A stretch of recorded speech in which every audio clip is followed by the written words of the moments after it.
Hey guys, Romie here, so please like, comment, subscribe. This is my review for The Haves and the Have-Nots season, let me just put this down, season 6. Some of you will think it's season 5, but we're saying season 6, episode 6, Hanna's Tea. So the episode picks up where it left off, where it's Wyatt versus Justin. And it's crazy because these two are having a full-out brawl. Mind you, I'm thinking, Wyatt, you had one job, Wyatt. You had one job.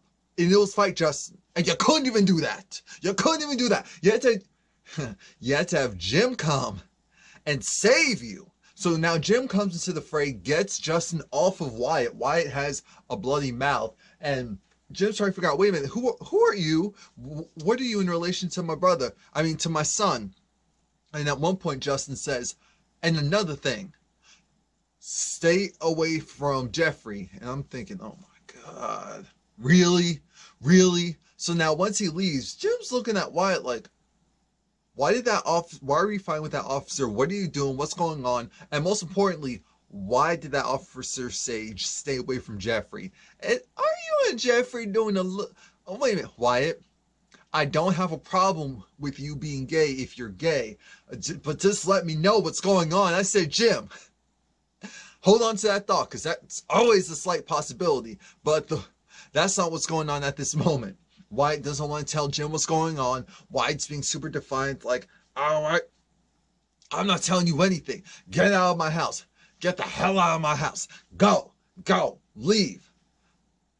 Get out of here. Jim's like, I'm not going anywhere. See, Wyatt, here's the problem with Wyatt. And like we said, you're so dumb, you actually went and bought an apartment, a complex within a housing that your parents owned.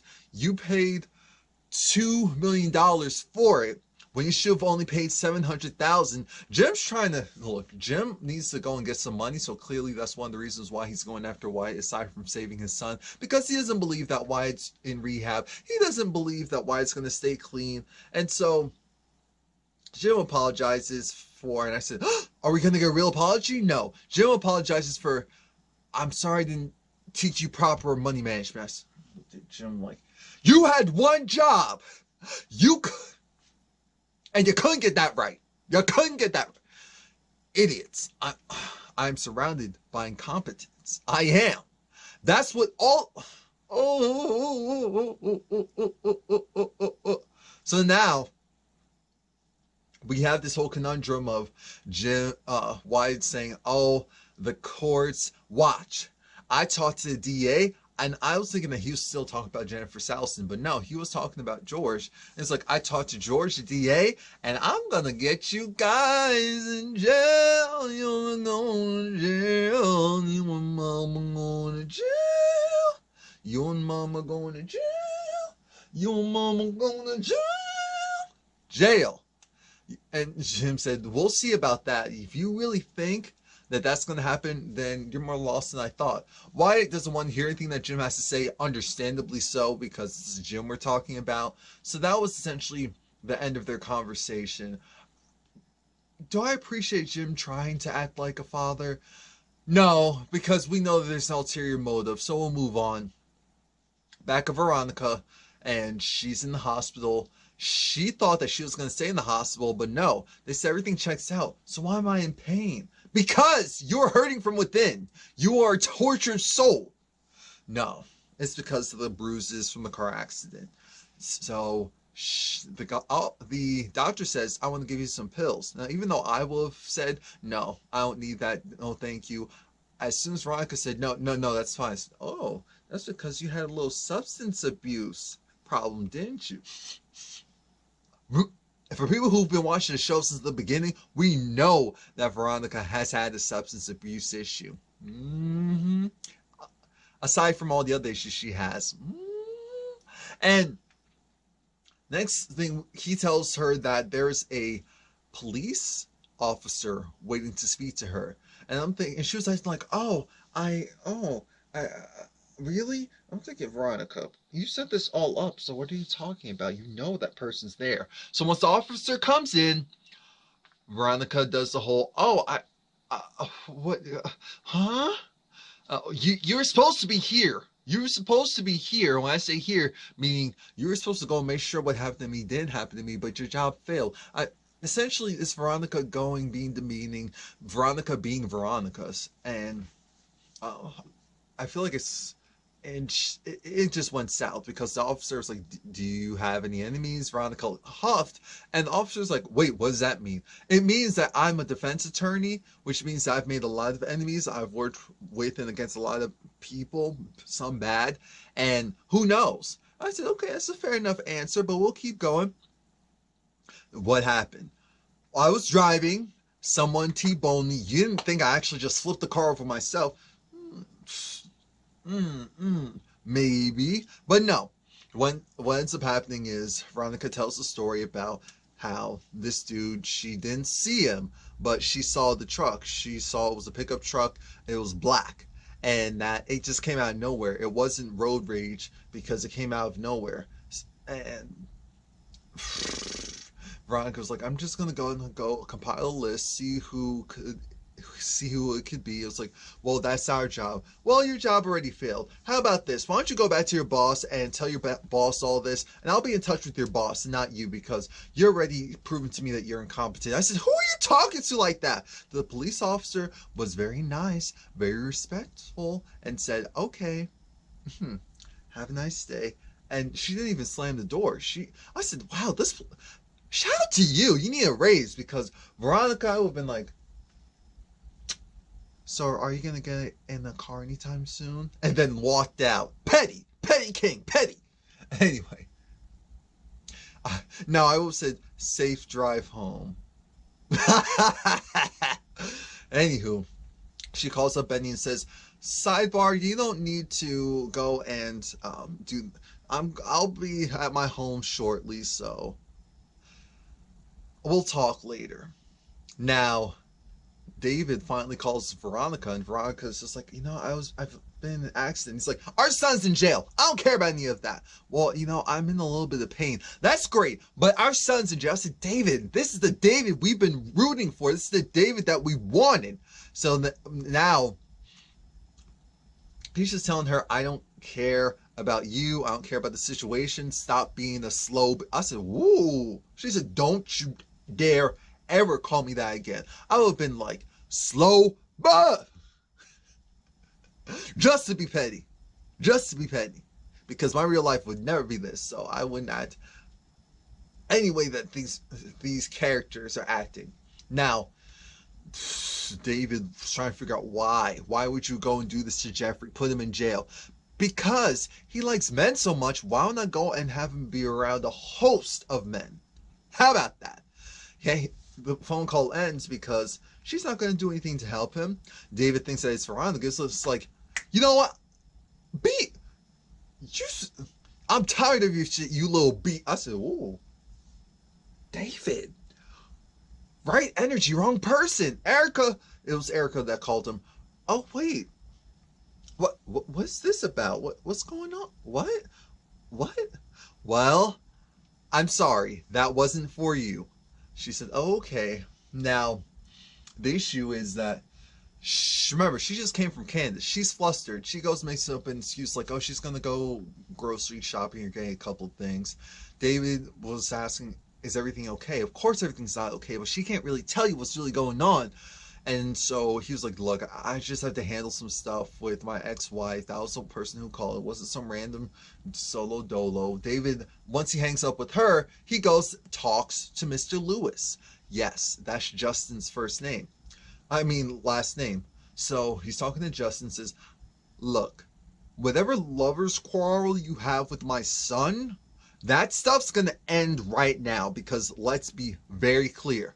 I don't have time for this. I'm not going to allow you to go and do whatever you want with or around my son. I'm going to make sure that supposed tape of you two, I have that. So don't go and lie to me, act like you're not self-involved. You came to my house going and talking to me saying that your son was incarcerated and you need to go and do this and do that. No. So here's how this works. I'll make sure I'll use that tape to go and implicate you. Not the one with you sleeping with my son, the one with you being at Miss Young's house. So now I can see that there's collusion, that you planted evidence that would aid in him getting arrested, which would in turn get you arrested and him free. You see how this goes? Mess with me and see what happens. I said, that's what we've been waiting for. And while he's saying that, we see Candace. I'm looking at this whole situation. This is 30, what is it, 10 degrees of separation? That's what's going on right now. And so now Candace, she's kind of put in a slight holding area, because I said, that is not a jail cell. Why did they just place her there? And it's right in front of Jeffrey. So now Jeffrey's bugging out, because now Jeffrey sees someone's like, oh my God, I can't do this. I can't do it. I said, Jeffrey, you need to calm that mess. What do you think you're doing? What do you think you're doing? Candace was saying that Candace had the same energy, like, Jeffrey, you need to calm down. Jeffrey's like, no, I can't do this. I can't do this anymore. It's just too much. It's just too much. I'm in here, and you see that guy right there? You see that guy right behind me? He's gross. He's gross. He's disgusting, actually. And I have to be around these. No. And this is just jail. Prison? I can't do prison. They'll eat me alive in there. I said, they sure will. They sure will. But Candace reassures him, you need to calm down. So you're in jail. My mom put you in here too? No. So why are you here? Well, you see, there's something else. See, this is some baloney, because we're both in this together. How are we both in this together, Jeffrey? Well, I wasn't the only one at the house. She says, no. You better be quiet. You better calm down. Where's your father? Is he helping you? Yeah, he's going to get you out of here. So why are you acting like you don't have no act right? Come on now. Get it? You better calm down, boy. And after a couple of minutes of quarreling, Jeffrey finally calmed down. And it was time for Candace to be put into the women's side of the prison, because she was on the men's side. I'm thinking, why would they stroll her through the men? They need to do better. They need to do better. They need to. Now, we see Mitch goes upstairs he's trying to figure out what's going on with Benny. Why is it taking so long? He realizes that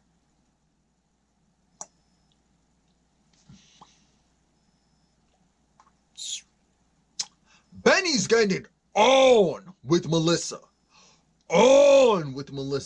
They rolling in the deep. He's rolling in the deep with Melissa. I said, oh, Mitch had to look. Oh. So he goes back downstairs. Next thing we know, Veronica comes in, and he now has to go and say, oh no, sit here. I'll go and get Benny. He's upstairs. It's like, Benny's like, get out of here. Did I already tell you? Dude, creep, why are you in here? Because Veronica Harrington's downstairs, stupid. You better go and put on your clothes and get ready to go. Melissa's like, wait a minute. Why are we stopping? Girl, what's wrong with you? No. You need to back off. I'm stopping. Let's go. Mitch is cackling, and also Melissa's trying to say, okay, so Benny, you're done. While she's still naked, Melissa says, wait a minute, so why don't you come in and finish the job? I said, we're not running a train over here. That concept's disgusting to me. So I'm so glad Mitch had some act right and didn't just go and finish what Benny started, because that whole concept to me is gross. So now Benny, he's zippering everything up. He now needs to go and put on the pleasantries for Veronica. He's talking to her for 2.5 seconds, like, oh, you look good. Thank you, Benjamin. And comes Melissa, essentially just in a robe and her negligee. And Veronica looked at her like, what the? Melissa said, what's the problem? Well, what you're wearing, go upstairs, put on some clothes. I actually like what I'm wearing right now. I told you to go upstairs. I told you I'm not doing it. I said, Melissa, this is what we've been waiting for. I know this is what we've been waiting for. I don't care what the reason is. I'm just happy that it happened. Now, I'm wondering, did Benny have time to take the condom off? Because that comes into play later. That's a very important factor in this case. Because Benny, Melissa was looking at Benny like, haha, well, you know, I guess we will just continue on. She was like, well, there's nothing to start, so you can't continue on. I said, Veronica, listen to what she said. She said it in this as if it was a matter of a fact, as if it already happened or was already in progress. Come on. Think, Veronica, think. But it went over her head. Melissa was just like, why don't you go over there? I mean, you're looking a little dusty. Your foundation isn't matching. The wig is dreadful. You just look a hot mess. Benny brings her upstairs. And I said, oh no, Benny, you better not go and sleep with her. You better not go and sleep with her. Melissa starts to put the moves on Mitch. Because Mitch was like, she's like, you know, is it true what they say about tall men? And then she goes and jumps on him. I'm thinking, what? And he just goes and I'm thinking, Lord Jesus, Mitch, don't do it. Don't do it. But he says, no, I'm going to the car. Because, oh, you are trouble. I'm going to the car. You are trouble. I'm going to the car. Now, Benny brings Veronica home, upstairs, puts her on her bed, and I'm thinking, Veronica, you can't smell another woman on him? You really must be out of it. You can't smell Melissa on him. Come on now. Come on now. And she starts kissing him. He starts reciprocating, and she's just like, yeah, thank you so much. It's just so good to be here with you. And she was even like, why don't you go and tuck me in? I'm thinking, Benny, you know what that means. You know what that's code for. Don't do it. They don't do it yet. But she gets Benny to promise to either talk to her or see her tomorrow. Now, while Benny's trying to leave, Melissa stops him. It's just like, so are we going to finish what we started? No. I should have realized how you were acting so weird. You and old bird in there, they had a little thing going on. So Benny's able to leave. Mitch says, look, don't worry about it. She said that she's not going to go and snitch on you. I mean, she said that I could hit. I mean, she looked good, but whoa. Ben was like, yeah, I only did it because her body and that ass. Her body and that ass. That ass. That's it. That's it. You see her in the wrist and all that. She's cuckoo. She's cuckoo, but she look good. So I'm going to do it to hit. But Mitch is still saying, you need to look at the bigger plan. Miss Harrington has the money. She's sweet on you. You can use that to your advantage. Come on now. Do some thinking. So now we see Katherine strolling up to Veronica's plantation. You see Hanna strolling up to Katherine's plantation. House. And I said, that's a plantation. You can't tell me that's not a plantation. House. That's a plantation. That's a plantation. I don't care what anyone says. Sidebar, they literally stripped that BMW of all its emblems just so that for branding reasons they could use that car. Come on. You tell me that BMW didn't want to go and support or couldn't cut a check? Really? Really? Anyway. Katherine invites Hanna in. Say, come on in. And for a good 2 to 3 minutes, she goes through each house. And apparently this is the house. It's her family house. She went and remodeled. Everything's pink. Everything's lights because Katherine's in a great space. She showed Hanna the staircase where she got married or walked down to get married. The room that she used to live in. And the house is big. The house is beautiful. It still gives me plantation vibes. We saw Katherine's grandfather. I said, was he Abraham Lincoln's cousin? Because Abraham Lincoln was a slave owner. So you can't tell me that Katherine's family didn't own slaves. You cannot tell me that they did not own slaves. Because I won't believe you. I won't. They finally get to the kitchen and we meet the new maid. So I just want to catch her name before we continue. I've actually missed this house. It's good to be back. Yeah, it's good to be back. That's great. That's great. What's her name? Cora? Please let it not be Cora. Please let it not be Cora. Joanne, this is Hanna. Okay, great. Joanne. So the maid's name is Joanne. Joanne. Anyway, so Joanne, she's a new maid. Hannah's there to assist her. Joanne had that look of, oh, hey, who is she? She's just going to help you and get you familiarized with how I like to do things. Oh, okay. Yeah, I'm not here to take your job. Oh, okay, then we're cool. That conversation lasted for 2.5 seconds because in comes Derek, which means Katherine needs to magically go and take Joanne to her room to look at something so that Hanna and Derek could talk. Their conversation, it was interesting. We find out that, yes, Derek has actually fixed whatever he needed to fix. He heard that Hanna was coming and made sure to show up. He does like Hanna. He wanted to take her out for coffee. That didn't pan out. So they made a deal because Katherine said Hanna makes the best tea.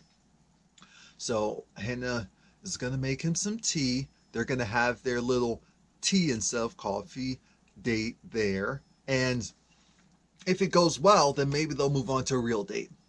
So we find out that Derek is a father, a widow, and a father of 3. His wife died. Was it of cancer?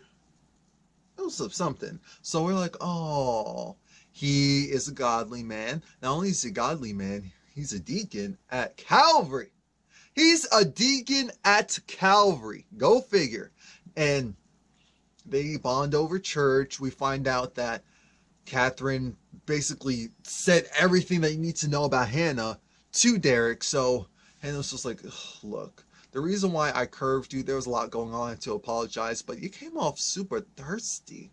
You came off thirsty. And he was like, oh, I'm sorry. I'm just really rusty at this. So it was cute. It was cute to see Hanna in the vulnerable. Hanna had her hair out. Hanna had regular clothes on. Hanna was looking good. She looked like she was actually happy. She had a little heel going or wedge going. I said, look at Hanna. You put that together a little nicely. I see you. Candace, she finally gets put in her jail cell, and it's with Queenie. So Queenie pops off at the mouth. Queenie says, oh, they finally got you in here for the murder. Candace said, no, they didn't. You so stupid. You don't know what's going on. But Queenie said, look, how dare you go and kill my brother? I have no idea what you're talking about. You killed him and then buried him in your backyard. You couldn't give him a proper burial, funeral. He was a good man. He loved you. I said, what? Excuse me? He loved you, and he told it to me all the time. Oh, so love is abuse? Because he used to beat my butt. What are you talking about? Yeah, but he still loved you. I mean, that's just how it is sometimes. I said, Queenie, oh, Candace, I'll get you that baseball bat. Don't worry. I'll sneak you that shift because we need to take Queenie out now. Candace was like, so all those fumes went to your head? All those rocks went to mess with you that much? That crack?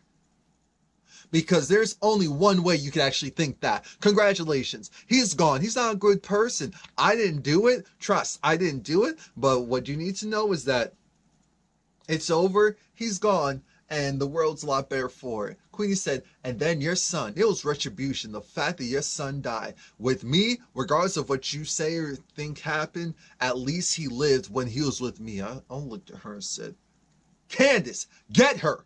Get her now. Get her now.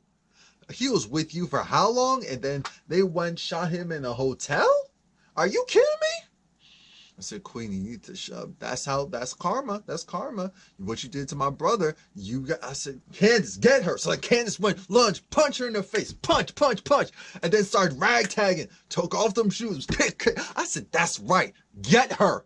Kick, stomp. You better stomp her. Stomp. So that's it. Please like, comment, subscribe. I thoroughly enjoyed that. I really did.